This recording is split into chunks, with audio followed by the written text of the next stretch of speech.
ঘাটি দিস রে, খালি আলু ঘাটি দেখলেই তোর খাবার মন খাতে যায়। মন যায় রে, খালা না দিস রে, তোমার তো আলু ঘাটার স্বাদ রে খালা। তাই হ্যাঁ এনে দিও, ধরো না পাকো থাকতে দিও না এখনই, এই যে ধোয়া লাগবে। ভালো লাগবে, খাল ভালো লাগবে। লা ওরাতি দাও, কিছু হবে না, চাটা খাই লিবে, তো আবার কি ধোয়া লাগবে। ওরা আবার ওই তো খুঁড়া দিচ্ছে ইয়ে আছে।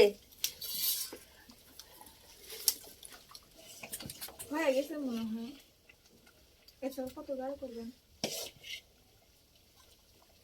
চাউল দিয়ে যাবে না, ভালো না? লবণ হয়েছে নাকি দেখো।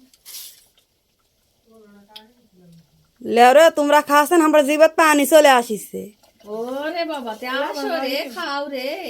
ওই না লবণ হয়নি গো, আনা লবণ লাগবে। দাও, ওটি কোটাত আছে, ওটি তোমার কাছে ওটা। একের লবণ কমেছে, ভালো করে স্বাদ করে আলু ঘাটো। হ্যাঁ আনো এটি আলু ঘাটা নিয়ে এসো। লেবার কাটতে হবে। সুন্দর হয়েছে তো আলু ঘাটার কালার। ওই তো পড়লো রে।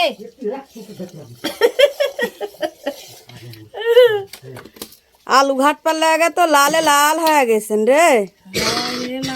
মনে বাইতে আইছি বসে খাবেন তো কাজ করেছেন কেন?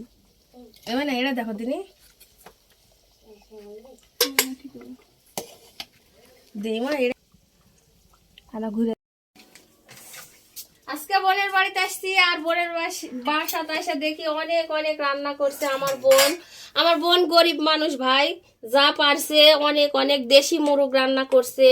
এখানে তো আলু ঘাটি, এই তো ডিম, অনেক রান্না করছে আমার বোন সামর্থ্য অনুযায়ী, বুঝছেন তো। কেমন লাগলো অবশ্যই সবাই কমেন্টে জানাবেন। আমার বোনের গরিব মানুষ, আমার বোন দিন আনে দিন খায়।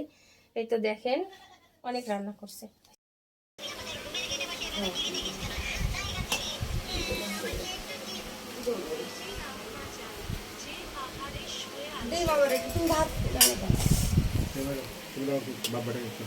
ভাত দেখি